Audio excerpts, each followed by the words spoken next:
Good morning, everybody who participates in Researchers Excellence Network public lecture. It's a big pleasure for us to celebrate Erasmus International Week here in Šiaulių University, Lithuania, and at the same time to have nice professors coming from very exotic countries like Brazil. And today we have Professor Claudia Riolfi. Thank you, Professor, for accepting our offer to give a public lecture for our students, and as well for members of Researchers Excellence Network who are joining our lecture via internet. So it's a big pleasure to have this professor from the University of Sao Paolo from Brazil. This event will be moderated by me, lecturer Vita Juknevičienė, and as well by our professor, Vincentas Lamanauskas. So our structure of this event will be like this. First of all, we will give the floor for our professor, guest lecturer. Then we will be able to give some questions for our presenter. Please remember that everybody in the audience will have the opportunity to give additional questions or insights, as well as participants online have the possibility to give additional questions in the chat line via internet. We will read your questions. If you have to, Professor, please write those questions for us. So thank you very much for being the part of this event, and it's a great pleasure once more to have you, Professor, here, and the floor is yours. Hello, everybody. Thank you very much for being here. I'm Claudia Riolfi, as she said. I will give you some more details about myself. I'm a professor at Sao Paolo University. That means I am an educator. I am interested in educating people, which I understand giving opportunity of making people better than they are. When people come to my class, I hope that they get better than when they were before they came, and then I get better that I were before I came. So I hope this is a profitable encounter, and that I teach you something and that I learn something from you. So I hope you prepare good questions for me and that I have prepared a good presentation for you. Something I have to add up, I'm also a psychoanalyst. That means I am interested in finding ways in healing people's psychic suffering, which means when people feel they are depressed, or that they are sad, or that they find no meaning in life, and most specifically that they find no meaning in studying, which means that the area I'm interested of, I have to find, or I need to find some solutions so that they find meaning in life and in studying again. So this is the background and what I have prepared for you.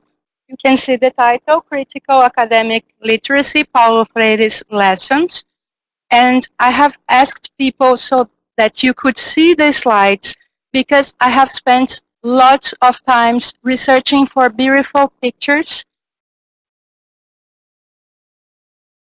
that represent not only my country, of course my country, but some highlights of the life of this man I want to introduce to you. Paulo Freire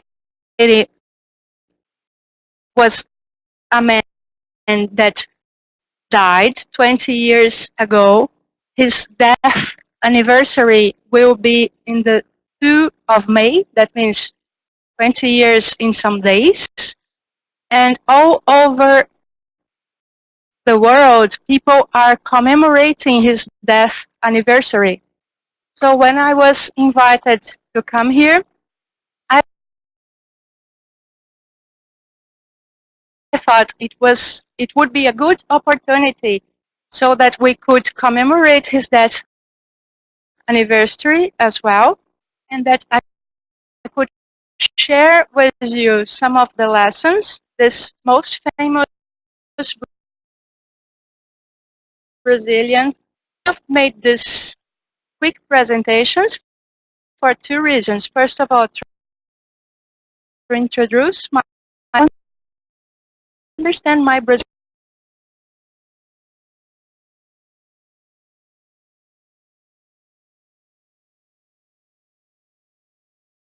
is the northeast of Brazil, the place where Paulo Freire was born. So I have three objectives today, as I've told you before. The first of all is to introduce the life and the thought of Paulo Freire, who is the most famous Brazilian educator. We will soon commemorate his 20th death anniversary.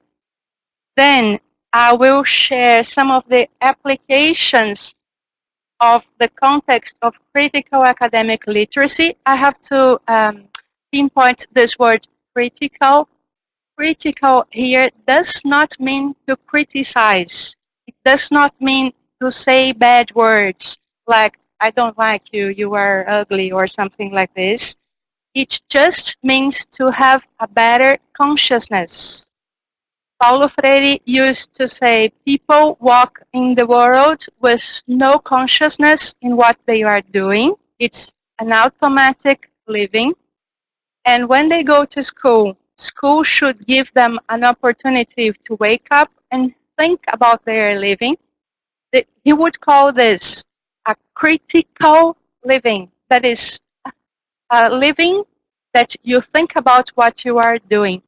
I don't like this world very much, but that is the world he invented. I kept the world. And then we will discuss its application. To do so, I have decided presentation with 5 parts. The first of all is a kind of strange name. I will tell you why I have decided to talk about this man, which some people would call old-fashioned, because he died 20 years ago, because he's already dead. It's maybe some old thinking. Why should we talk about this man? So to start with, I will tell you my personal story about my meeting with Paulo Freire, not the man personally, but about his ideas. I was born in Sao Paulo. Sao Paulo is a very big state, rich state in Brazil. This does not mean I was born in a rich family, but the state rich. It's a very literate place. Almost everybody goes to college. They read books, they have access to internet and so forth. But when I finished my college education and I turned to be a college professor, I moved to a poorest part of Brazil, which is called Foz do Iguaçu. Foz do Iguaçu is in the south of Brazil, and in that city, 75% of the people did not know how to read and how to write. I repeat the number, 75% of the people. That was a huge amount of the population. I could not agree with that so many people did not know how to read, how to write, but I had no idea how to teach them. I did not know what to do, but I wanted to do something. So I asked some volunteers, let's teach these people how to read and how to write, and let's, I don't know, let's invite the population to do something. So we have gone to places where help would have got, the church, the Catholic Church, decided to offer us shelter, like a room and some money. And the priests used to say in the Mass, if you are a good Catholic, you have to learn how to read the Bible. So come to the literacy course in the Sunday. The girls from the college are going to teach you and so forth. And the people came to our literacy courses. So I decided to study Paulo Freire because this was a famous Brazilian who taught us how to teach the adult how to read and how to write. So this was my first contact with adult people, was in a very advantaged age, didn't know how to write, that's okay. Soon I discovered that this woman, that were ladies, 40 years, 50 years, they were lost in space and time. We asked them some things like, where do you come from? And they did not know the name of the city they were born. Or when were you born? And they did not know the date of their birth. Oh, how old is your oldest son? And they did not know the ages of the families. So we realized that there was, to use the word of Paulo Freire, some critical instance missing. And in this example, I'm telling you, this critical instance had to do with time. So how to teach time and space to this woman who did not know anything about that? I don't know. I asked the science teacher, how do you teach small children time? And she said, I teach in practical way. I make the room dark. I get some light, like a lantern. The small child is the sun. One child is the earth. The earth makes the rotation and the translation movement. And when that happens, everybody understands which one is day and night, or the spring, summer, autumn, and fall. Did you understand the technique? So I said, oh, this is a good idea. They're lost. They do not understand time. Maybe if I do this with this adult woman, they will understand what's happening. Let's do this. So we got a lantern. We put one woman, she was the sun. One woman was the earth. This woman was told to make the rotation movement. And then I started looking at the others, and they were completely frightened. They were like that, just taking, really, really holding their chairs with a frightened expression in their faces, and I could not understand this. Why are they frightened? What are they frightened at? And this lady, why are you making this face? What happens? And she said, teacher, if day and night is a consequence of the sun, that means we live out of the ball. Which ball? The earth.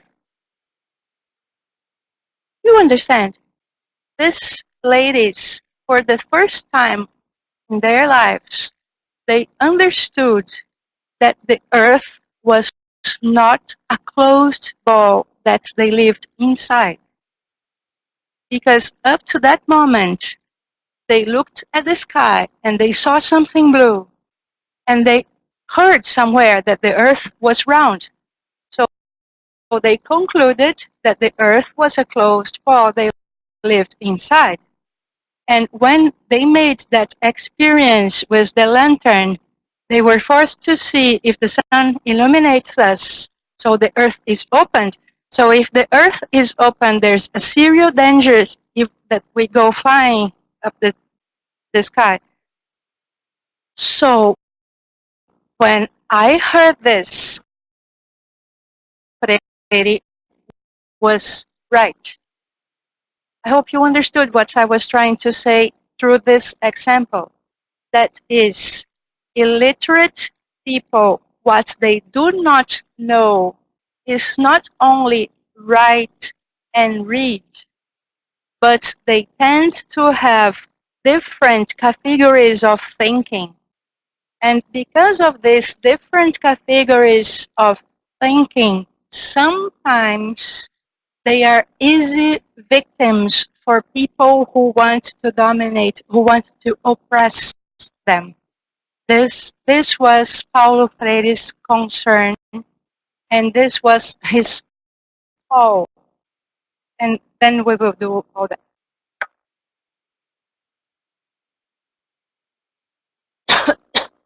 So this is the cemetery where Paulo Freire is buried. I hope you don't think this is too theatric. This is in São Paulo. Paulo Freire is buried in Cemitério da Paz in Morumbi. Only 50 people were present in his burial. 50 people, maybe you think, nobody cared because only a few people went to his burial. No, this is just the contrary. The family decided to close the ceremony because they were afraid of public commotion. If they would open it, so many people maybe would come that it would be impossible to make this properly. And to give you an idea of the importance Brazilian people gave to this occasion, two presidents and the president's wife were among these people who went to this ceremony. So who was he? He was a Portuguese teacher. He lived 75 years. He was born in 1921. I hope you understood what he did best was to develop a methodology and a philosophy of how people would help illiterate people. He wrote more than 20 books, and these books were translated in more than 18 languages. And if you look for his name in Google Scholar, you will realize something very striking, that he's the third person who is more quoted in the world. Um, that is, lots of people quote Paulo Freire in the world. That means he made a huge and impressive success all over the world. This is why is he so successful? What did he say? This is something I want to share with you, because how would somebody who helped only poor, illiterate people interest so many literate university teachers all over the world? Because maybe you could say, he just helped people who do not interest because they are poor, illiterate people. How these university teachers care so much about him? This is something really striking. If you consider USP, this is a picture of my university. USP is the most important university in Latin America. There are graduate programs in all fields of knowledge. So maybe in USP there would not be somebody so interested in Paulo Freire, and there is. So I hope you are interested in these paradox. If we see what is a literacy concern without Paulo Freire, you will find many differences, but more or less it's something like this. I have taken one example, but this example is very representative of what there is nowadays. This one is of the University of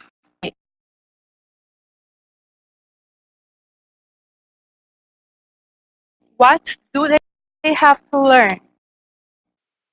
They have to learn how to write. No, because write they know already. They have to learn something which is called textual academic literacy.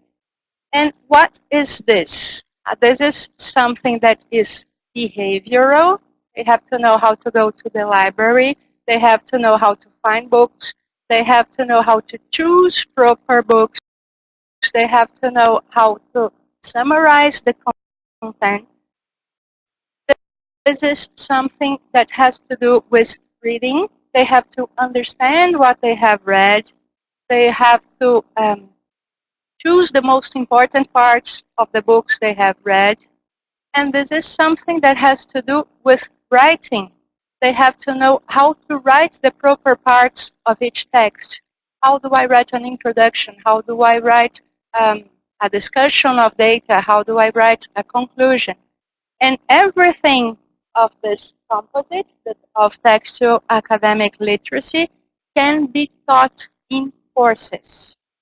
If you go to the USA nowadays, I have done this last year. I have visited many universities to discover what they do to teach young students who are interested in writing. They offer you writing courses. In these writing courses, they will teach you what to do to learn how to write in the university. And when we ask our colleagues, is this right? Is everything okay? They will say, yes, everything is okay. This is wonderful. We're doing very good. Do we trust? I don't know. Because they say everything is doing good. But when we start reading their news in the newspapers and the researchers and whatever, in many places, the news do not add up. People learn content, but they do not find meaning. They give up. They start doctorate courses, but they give up in the meaning. They do not recognize their personal and cultural values. They do not feel touched by what they study. They say Emory University, they are high-risk group for mental health problems. PubMed, there are suicide rates in Big Ten university campuses. Inside higher ed, they contemplate suicide. In the Atlantic, they leave in graduate school without finishing. So there is something that doesn't go well. If people were right that going to school and learning how to write were something so easy that we could put up course and teach them how to do so easily, how would the news be that news? I don't think this is coherent. I think something does not go well.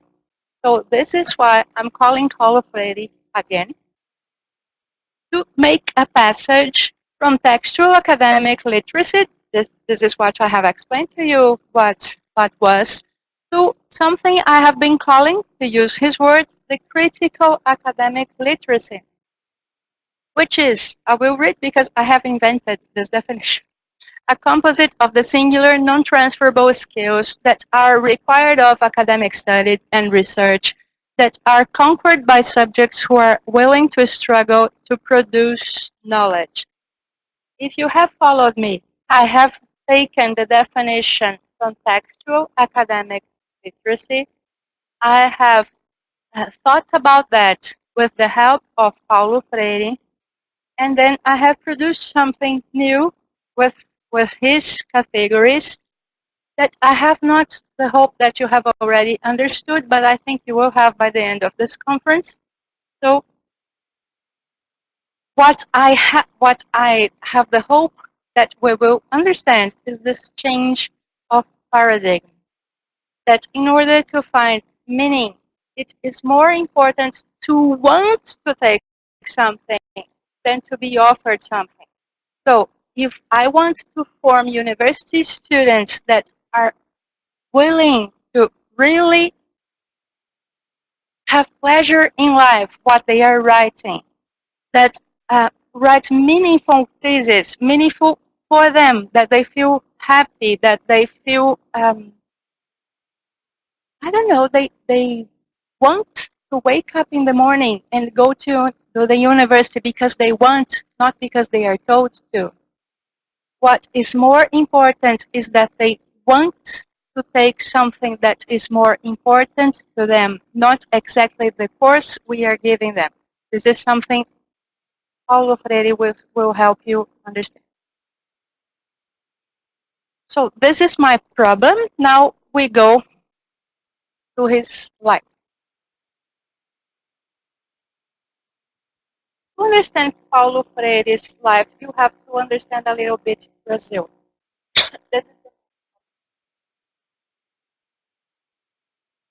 Brazil has 5 regions: North, Northeast, Central East, Southeast, and Southern. The wealth is not equally distributed.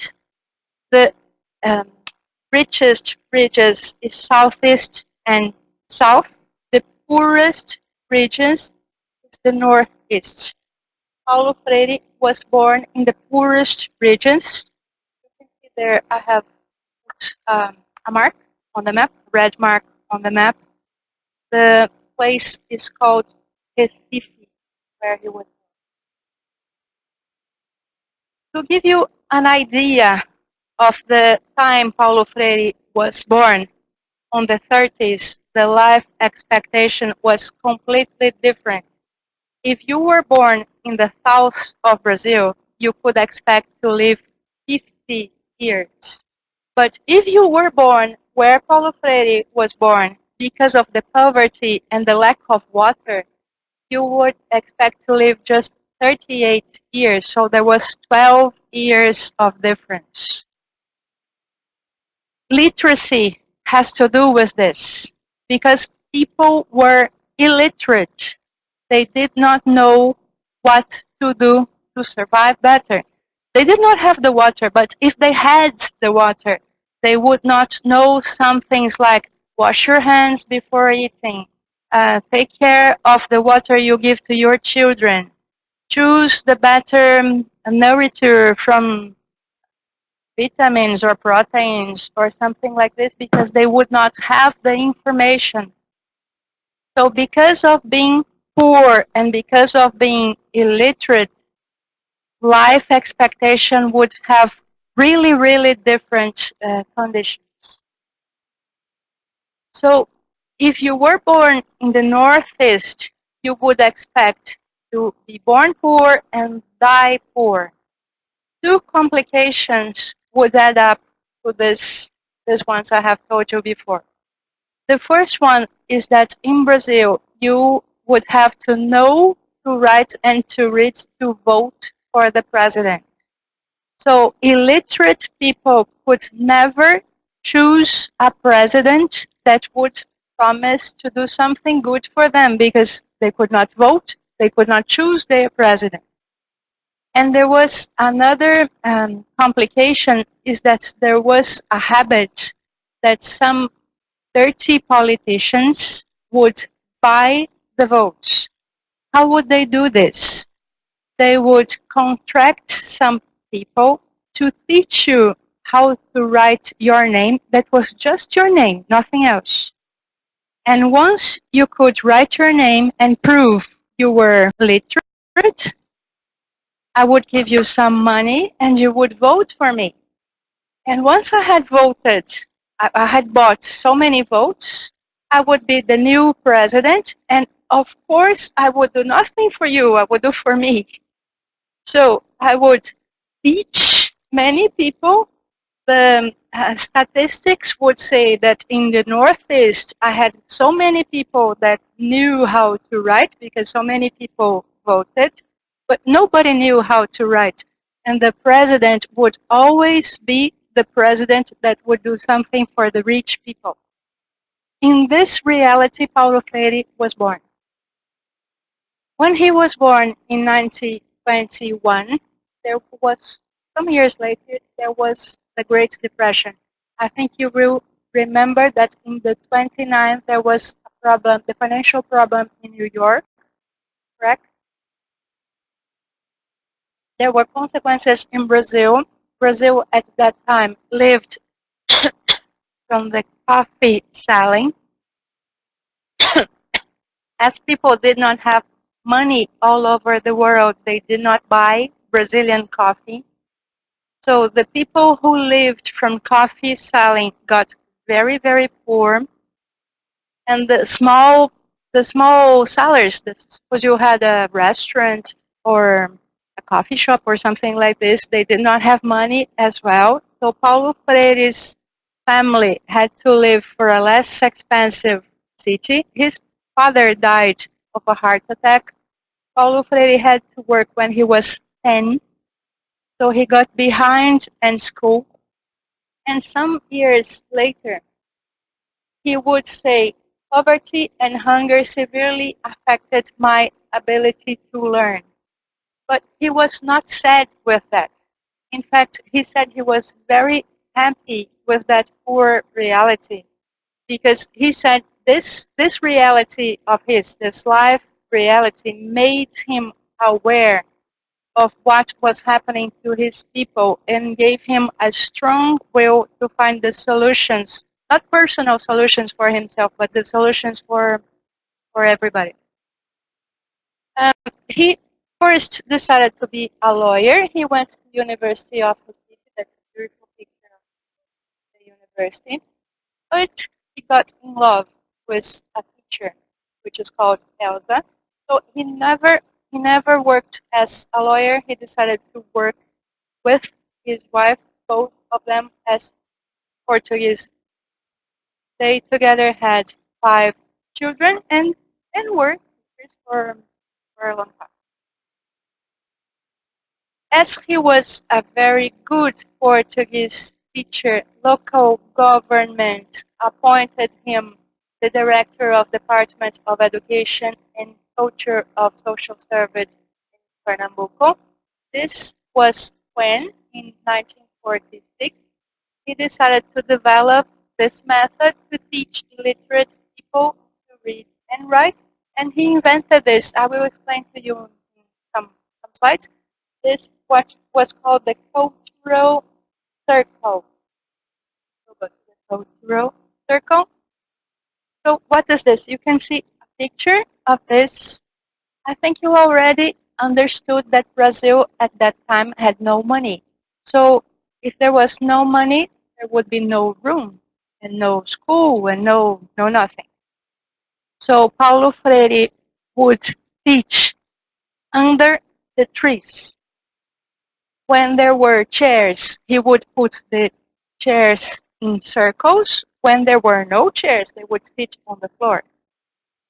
They would go there 5 days a week, 1 hour per day with these illiterate people. He would not call this person the teacher, but the cultural animator of the discussion. Why? Because his idea was to run away from a traditional pedagogy. So how would he call teacher somebody that was under the tree trying to help his companions to learn and to read? That was something different. And as I've told you before, with my example from the illiterate ladies, the idea was not only helping people to teach how to learn and how to write, but how to think different. So how can we together find solutions from our practical problems, which I think you have already understood were survival problems. Here in this place, we die too early. We have 12 children and only 2 or 3 survive. That is horrible, like middle age. So how can we grow our children? What can we do to have a better life? This was what was discussed in cultural circles.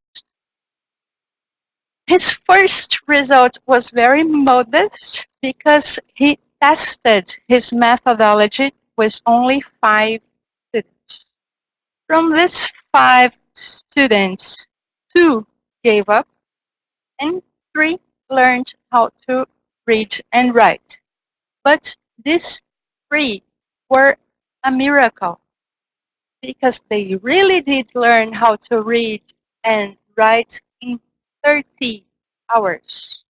I don't know if any of you had already tried to teach anybody how to read and to write, but usually, normally, it takes at least 1 year.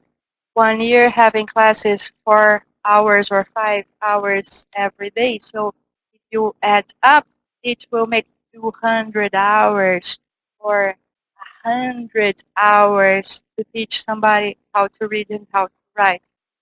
And what he could do in 30 hours was something that really caught attention of everybody because these people, they were not particularly clever. They did not have experience in going to school or something like this. So what did he do that these people really learned in such a short time? This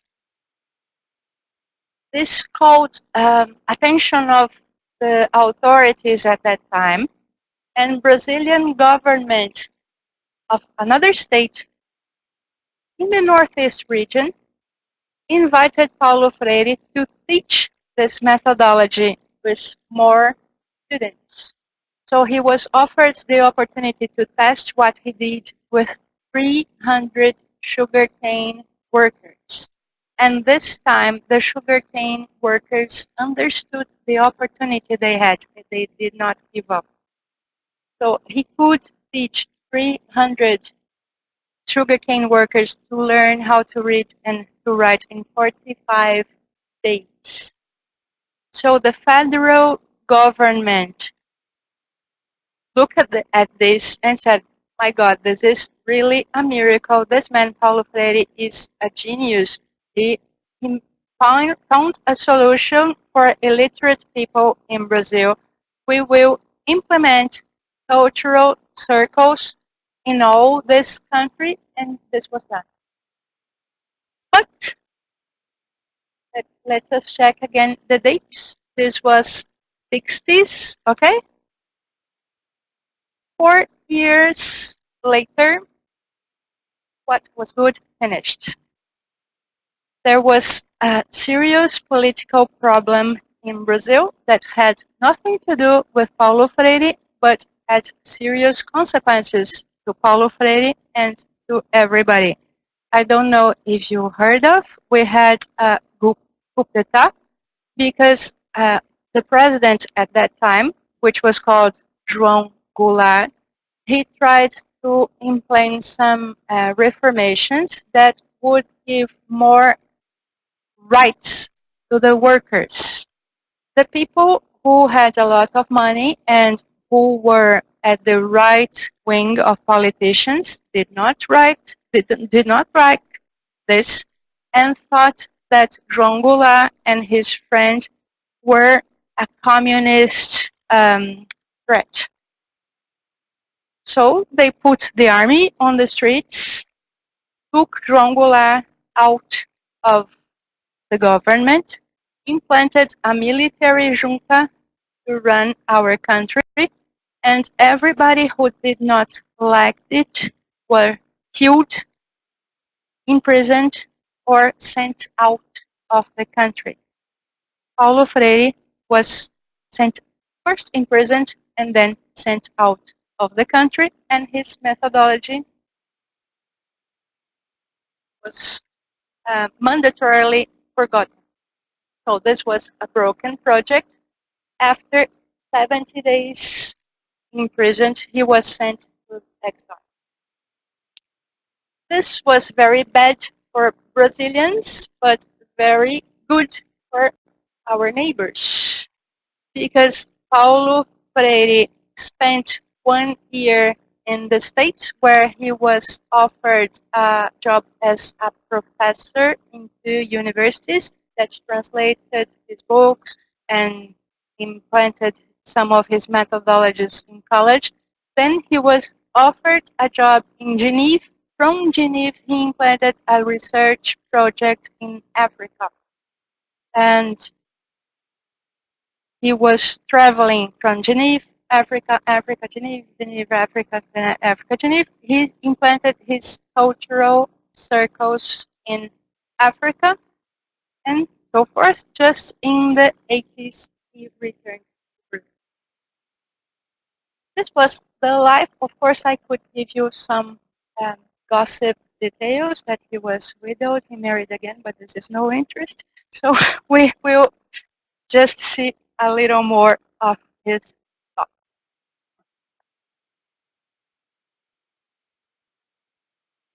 As I hope you have already understood, he founded what we have been calling a critical pedagogy. What is this? What we have to understand is the first one. The critical pedagogy rejects neutrality of knowledge. That means nothing you say is neutral. When you learn something, you have to think, what is this something good for? So suppose one student, or no, suppose you are preparing a class. Then you think, am I going to teach this content or not? The good question would be, what is this good for? That's neutral, this is not. So teaching could be something political because you help people to do something that is good for them or not. If you teach the contents that are well chosen, maybe you are collaborating for something that is more fair in the world. And or this is what I was trying to explain before, the word critical. If you collaborate to a world who is good to everybody, this is what he would call critical.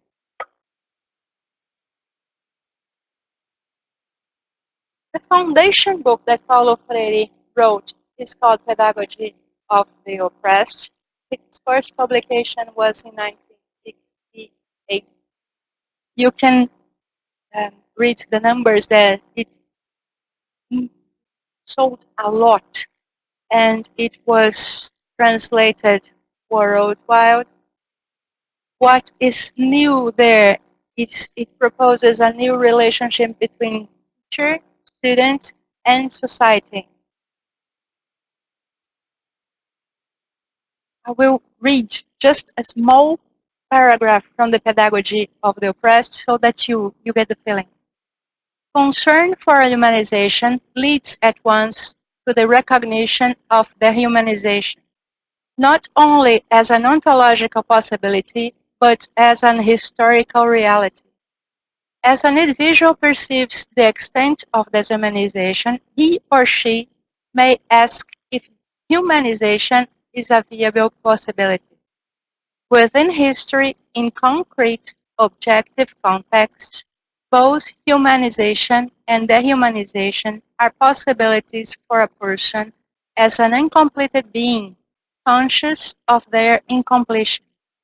But while both humanization and dehumanization are real alternatives, only the first is the people's vocation. This vocation is constantly negated, yet it is affirmed by that very negation. It is thwarted by injustice, exploitation, oppression, and the violence of the oppressors. It is affirmed by the yearning of the oppressed for freedom and justice, and by their struggle to recover their lost humanity. This is just for you to taste some of the words. So, in that book, what Paulo Freire criticized was what he called the banking model pedagogy. What is this? Is the pedagogy that considered the students as if they were piggy banks that the teacher had to insert knowledge in them as if knowledge were coins, and they would be there passive, just receiving the knowledge that were inserted. And this is some excerpt where he criticizes this pedagogy. Worse yet, it turns them into containers, into receptacles to be filled by the teacher. The more completely she fills the receptacles, the better a teacher is. The more meekly the receptacles permit themselves to be filled, the better students they are. Education thus becomes an act of depositing, in which the students are the depositors and the teacher is the depositor. Instead of communicating, the teacher issues communiques and makes deposits, which the students patiently receive, memorize, and repeat. This is the banking concept education, in which the scope of action allowed to the students extends only as far as receiving, filling, and storing the deposit. I think I've already understood that. So he would criticize this because of the humanization consequences. This would turn both teachers and students less humans, because students would be there just receiving, there would be given them no choice, and as well teachers, because they would choose nothing, they would just automatically give the contents somebody told them. On the contrary, authentic approach of education should make people aware they are incomplete. So when people know they are incomplete, they must choose what to do, and they must struggle to be more fully human.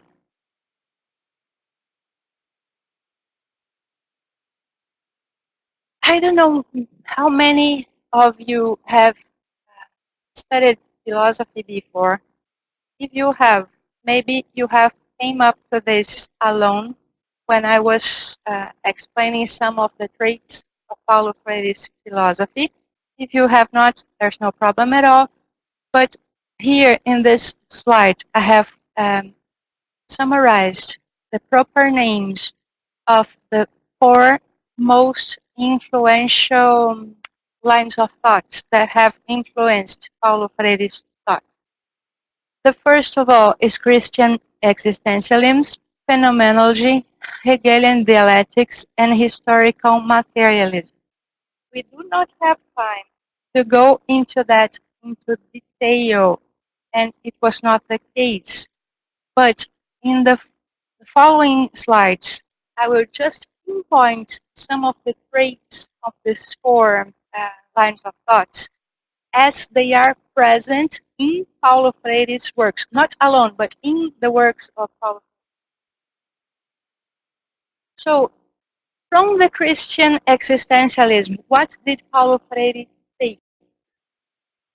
He took mostly this idea that we human beings, since we are born, we suffer from the anguish of indecision. This anguish, some of us try to cure taking something out of us. This something could be, for instance, the Bible, and the Bible would tell us what to do. The 10 Commandments: do not kill, do not want the lady of your neighbor, or something like this. But these commandments do not guarantee me what to do because they are outside me. So, to treat my anguish of being, I myself should find some internal commandments in some sense in my life which I should be responsible for. So I should find my commandment, my own commandment, choose it, and this choice should constitute my existence. This is Paulo Freire's synthesis of Christian existentialism, and this I have chosen some extract where you can see that.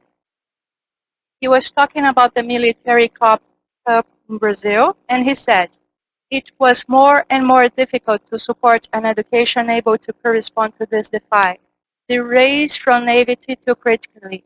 Any effort in the direction to the humanization of man was considered subversive action, and the crime of those who were engaged in this effort as believing in man, which destination is not transforming into a thing, but into a human being. You can say that everything was against the odds, but he had his personal choice. Nobody said, everybody said, do not make this choice, but he did it. Then from phenomenology, what did he take? He took that there is no previous reality. There's no such a thing as the reality is there, and I should discover what the reality is. But on the contrary, the first category is the being, I am, and as I am, I should make a deliberate effort to discover what things are. And this deliberate effort is my work. I should work to discover what things are. You can see this here. The problem of reading and writing is not the problem of reading and writing the words in themselves. The problem relies on the fact that reading and writing them implies on another reading, previous and concomitant to that one, the reading of reality in itself. It is first you read the reality, then you learn how to read and write. From Hegelian dialectic, what did he take? That knowledge is something that you do. There's no such an abstract knowledge that somebody will give you. But knowledge is something that each human being must work and must struggle to do. And what you do is your rationality, is your construction of reality. Where can we see that? True generosity consists precisely in fighting to destroy the causes which nourish false charity. False charity constrains the fearful and subdued, the rejects of life, to extend their trembling hands. True generosity lies in striving so these hands, whether of individual or entire peoples, need to be extended less and less in supplication, so that more and more they become human hands which work and working transform the world. Working transform the world. It's up to you. And from historical materialism, which did he take? Is that we humans collectively produce the necessities of life, and that in social change we must start changing everything. You can see this. I will not read it because this is so small and I'm running out of time. But believe me, he was very interested in social change and in class and so forth. So I will give you a small idea of what the method itself was. What were the steps of the method? Suppose any of you would like to implant a cultural circle with somebody, some illiterate people in Lithuania. I don't know if there were still, but supposedly there were. What would you do? First of all, you would research which are the most significant words and themes for these people where you are willing to teach. Once you discover it, you will compose a universe of what he would call generative words. Then, suppose you have this universe, you would discuss this universe of generative words with your students. And these discussions would be social meanings of words and things. Then you would make the syllabication. You would study the words in writing. And then, of this discussion, you would inspire your students to surpass this actual way of living. I will show this in practical. It will be easier. from step to step. Just the number. Usually, this universe of generative words were from 18 to 23 generative words. I have invented Paulo Freire Lithuanian method in English from what I have invented to be an European reality. I have no idea if this will work out, but this is what I think you will understand, because if I give Brazilian examples in Portuguese, of course, it would be no good for you. So suppose you have some farmers here in Europe that do not know how to read and to write, and you were going to teach them. What would you do? So if they are farmers, maybe the best generative words would be from rural life, because they're farmers. And maybe I have read some newspapers that you have a buck problem here in Europe, because the buck are all over the country and they are eating the plantation, and you have this problem. So maybe this could be a good start to discuss with your farmer. So remember that the first thing Paulo Freire did was to discuss the reality. So I would show them a picture of a buck, and I would, of course, do not show them the writing questions, because they do not know how to write. I just show you to have an idea of what to discuss. I would start a discussion about bugs. Like, are there really too many bugs? Who said the bugs are too many? Who are the bugs disturbing? Do you eat game? Do you think it's right to eat this kind of meat? Who will pay the damage if the bugs eat the crop? We discuss. We develop an interest of the bug problem. Once the students are interested, write the syllabic family.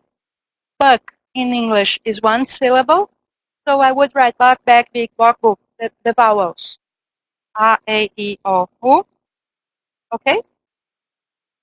And this, they have learned this syllabic family, bug, bag, big, bog, book. Then I go forth. I am studying with my students the rural life. What is another animal that appears in farms? I have researched, be the teacher, about the crickets. Some things I have researched in the newspaper, your newspapers, that there is a water crisis, that there are some farms that are cultivating crickets to eat, because crickets are a good source of protein, that cows need too much water to be fed, so maybe this is not a solution. So I would start a discussion about the water crisis, what to eat. We have already discussed eating bugs. So eating bugs, eating cow, eating crickets would be the same thematic. And now cricket ends with at, it, or put. Okay? The final of the word. So now my students have studied two syllabic families, bug and cricket. With two syllabic families, what can I do? Can I write anything in English? Because I have started my literate course. I have taught them two syllabic families, but they have not wrote anything. Have you come up with anything? What can I do? I can write bucket. Are buckets still rules in farming? Are machines substituting workforce? Is automatization, and I can show them that with these two syllabic families, bag, bag, big, bog, book, egg, I can write bucket. So this is what he did. he decomposed the words in families, discussed each word, each theme, studied the syllables, and then composed them again in different words. With this decomposing, composing, people learned how to write and read very fast because they cared. These words were not unknown, that they were taken from their reality. I understand more or less what he did in practical. So to finish with is this. So what do we conclude from his lessons? That any of us, if we want to learn how to read and write, and if you want to teach how to read and write, we are alone. And we have to be alone. But this is a very different kind of loneliness because we have to be alone with our brother and sisters. We have to be alone together. We have to be alone in society.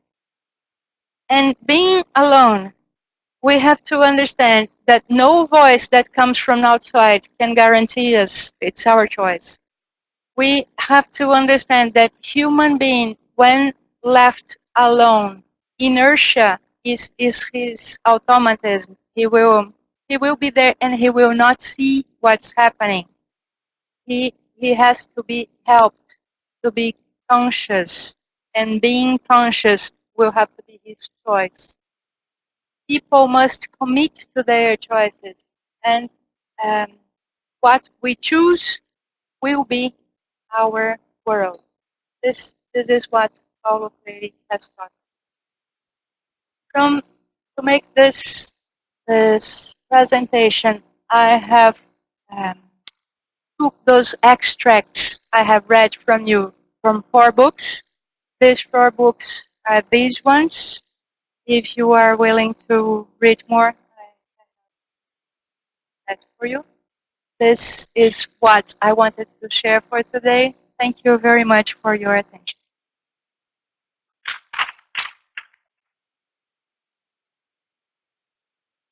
Thank you very much, Professor. If you would like, you can take a seat. And now it's a time for our discussion and questions. And of course, I think that first of all, we will let you give some questions for our moderator, Professor Vincentas, and later, everybody who wants to ask some, just raise your hand and we will bring them the microphone. Rich people are not interested in having educated people. Here in Brazil, this is a concrete problem now. I don't know if you know, in Brazil, public university means free university. That means no students pay anything. This is a concrete opportunity for poor and intelligent, good students to change their lives. Because if you were born in a poor family, but you are willing to do something to your life, you have to study, really study, really study 14, 15 hours a day. And if you take an examination to go into a public university, and the public university will give you a house, your food, your books, and your education. And when you finish this education, you will have a diploma of the biggest and the better university of the country. So of course you will have a job. This is a very concrete opportunity for those who were born in the poor families. But nowadays, people start to say this is a waste of money. Because why would this be a waste of money? Because the poor people, they will not pass the exam anyway. Because who will pass the exam? The ones who will pass the exam they come already from the rich families. And this is not exactly true. Of course, people who come from the rich families, they have the better conditions to study. That means somebody will cook for them, somebody will wash their clothes, somebody will drive them to school. So maybe they have more time to study for the exams. But this does not mean they will be more intelligent or that they will be more willing to really work for longer times. I don't know if I'm clear. This does not mean anything. So this course that starts to be born in Brazil, I think this is an expression of exactly what you have said. That rich people, they are not interested that poor people have access to education. So which is the best way to avoid them to have access to the education? Them to say, pay a lot of money to be educated because they do not have this money, so they won't have anyway. It's really a good answer. More questions? Because only I'm starting to question, make some questions for Claudia. I'm starting to be very worried because she said before that if anybody asks a question, that means that nobody understood a thing. So you did not understand anything I said. No. Don't worry. Our students understand very well. Yeah, but this is a little bit lazy life, and on the other hand, easy life. We are just sitting, listening, thinking, maybe. Yeah, because it's not easy. Currently, we are talking about modern life. It means doing nothing, just enjoying life, etc., etc. Because it's in contradiction with Freire, who, for example, accepted and he was happy, as you said, with a poor reality. But our reality a little bit different. Okay, Brazil nowadays also reality is different, particularly at Sao Paolo. But education, learning requires a lot of effort. It's hard work, not just to enjoy life. And I am continuously trying to give this idea to our students because it's really hard work and requires a lot of effort. And also learning not only just somebody said that you should learn, but as Freire idea that we should understand meaning, learning not only content but also meaning, to understand things, and finally maybe to have, in general, I would say, to have a clear purpose of life, because a lot of people currently have no clear purpose of life, just living. What do you think? Is it important to have purpose of life?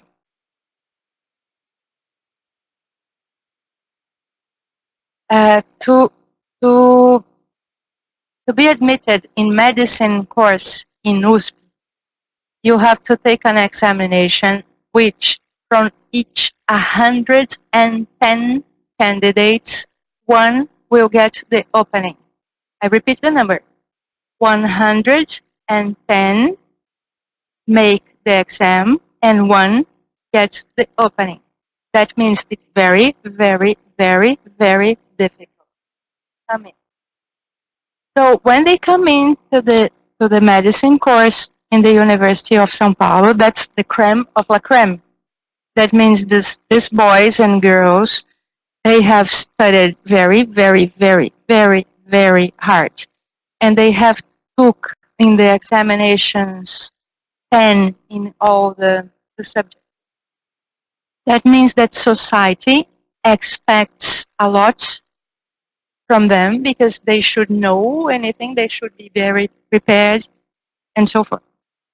Nowadays, we start to face a very serious problem in Sao Paulo University. Very serious. That in the 4th year of the course, there is what appears to be an epidemic of suicide. These 4th year students, they start to try to kill themselves. They say that the course is too difficult, that they find no meaning in the course, that the course is not what they expected. And so I would like to ask them personally, but don't you have any purpose in life? Because if you passed this examination, that means that you have prepared yourself very hard for this examination, that you studied, I don't know, 18 hours a day, because if you did not study that much, you did not pass. And if you reach the fourth year, that meant you really studied hard for 4 years. So when you reached the fourth and things are starting to get better, you will be a doctor, which you said you would like to be. Then I kill myself because I see no reason. So the question is, why did he decide to be a doctor in the first place? Because he really wanted to be a doctor, or because society told him that in Brazil doctors get a lot of money and he expected to be rich easily? Because if he expected to be rich easily and he decided it will not be easy because it's not beautiful to treat people who are dying, it's not beautiful to see, I don't know, cancer, old people, or to face death and to face real life. So when they faced real life, they thought it was easier. The easier way would be to kill themselves. So once again, I could not agree. I agree very much with you that people should have purpose in life, because maybe they would have been better and happier being physical educators, teachers, I don't know, opening a restaurant, not doctors, because they are not meant to be doctors if they are killing themselves in the fourth year. So yes, people should really find meaning in life, what interests them, away from what people tell them what should interest them. I have a question. If somebody will have additional ones, please just raise your hands. You mentioned about rich and poor parts of Brazil. And as I understood, Paulo Freire was born in the poorest part. What is the situation at this very moment in the 21st century? Is this distinction between the rich and poor people still exist and still the big one? And what is the expectation of life? You showed the differences of 12 years. So what is the social and economic circumstances now in Brazil in those regions? It's very different from what I showed you before, but there's still social inequality. It's very difficult to explain. Federal government, especially in the years where Lula was the president of Brazil, invested huge amounts of money in the Northeast region, which is the poorest region. Invested money for bringing them water, because if there is no water, it's very difficult to have good quality of life. Opening universities, so that free universities, free universities, so they would have access to education. Opening public schools, public hospitals. So there was really an increase of life expectations, which is nowadays in average 60 years. When I showed you, it was very much lower than that. But corruption is a problem in Brazil. So sometimes the government sends the money, but the money does not arrive in the right place. And nobody knows where the money got lost. So we really do not know. Nowadays, we are trying to put order in the house, trying to understand what happens. But the more we search, the more we find, like the leaks of money. So yes, for one side, there are huge investments to get the situation better, and for the other side, there are still much difficulties because people, they do not see what's happening. The money goes and nobody notices that the money does not arrive. It's dangerous to speak about money because some anacondas is baiting on the road and catching money, okay? Don't worry, it happens not only in Brazil, it happens in Lithuania too, but in different quantities maybe. How to prevent them? I don't know, maybe educators, not only educators, should think about. And my next concern, maybe not also last concern, not concern, but very, very good idea when I want to highlight Freire, returning to Freire. He applied his theory in practice. Really, this is important because a lot of so-called researchers nowadays just working based on theory, at theoretical level, etc., and education becoming like talking and talking and talking, blah, blah, blah, you know, it's a debatable, nothing serious. But in this case, particularly in case of Freire, he implemented immediately real practice idea. He tried to find the best solution for this, let's say, poor people, poor population, how to teach them, at least, for better life, of course. And what do you think about our situation nowadays, for example? Okay, maybe based on example of your university, from your university, or in general, about this theory application into practice.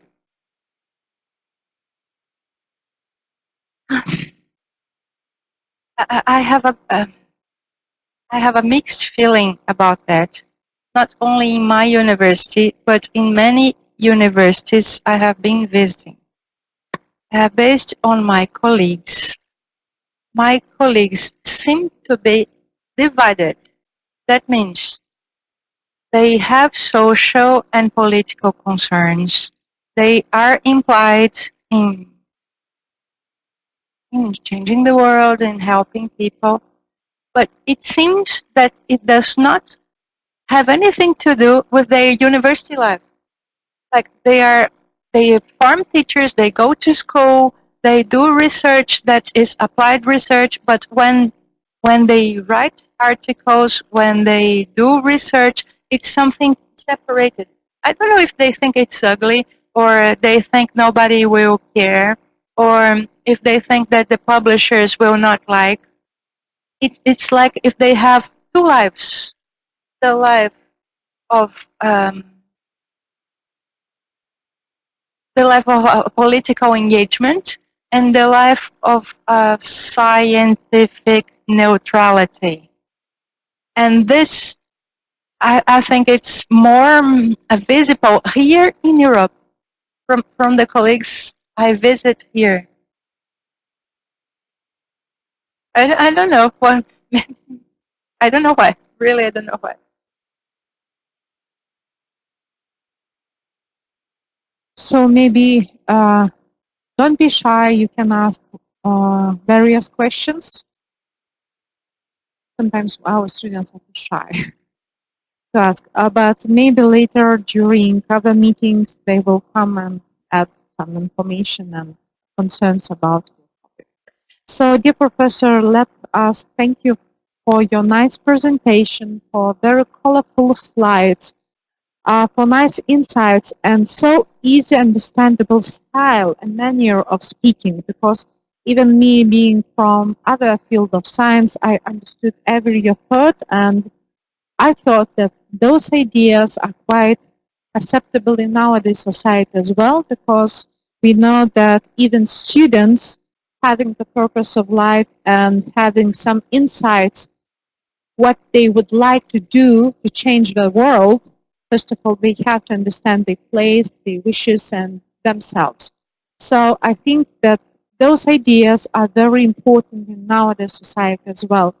So we wish you good luck in your research, good luck in your scientific activities as well as personal life. I hope that the trend or the direction of your research is very influencing the education science as well. So good luck in your professional life, and thank you once more for being part of Šiaulių University Life and Researchers Excellence Network event. Thank you everybody for being here in the audience and connecting via internet. It was a great pleasure to have you all here, and I would like just to remind that we will have additional few scientific events this week. Today we will have the Professor Dan DiBastola from United States of America, and he will talk about the interface of life sciences and computing. And on Thursday we will have Professor Uroš Pinkerić talking about the future perspectives of European integration, very important issue in nowadays situation of Europe. So thank you everybody for being part of this event, and wish you good lunchtime.